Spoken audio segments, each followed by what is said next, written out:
अस्सलामुअलैकुम वरहमतुल्लाहि वबरकातुहू।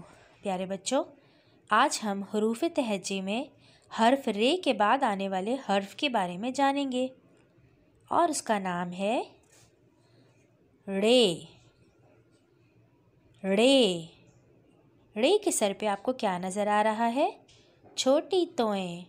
रे से कोई लफ्ज़ शुरू नहीं होता, लेकिन रे कई लफ्ज़ों के बीच में और आखिर में आता है, जैसे पहाड़। पहाड़ पहाड़ के आखिर में आता है हर्फ रे। पहाड़। घोड़ा।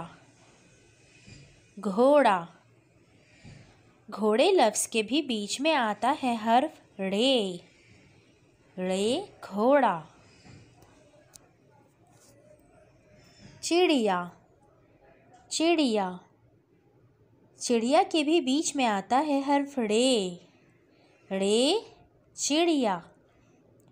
प्यारे बच्चों, अब हम देखेंगे कि हर्फ रे कौन कौन से लफ्ज़ों में आता है।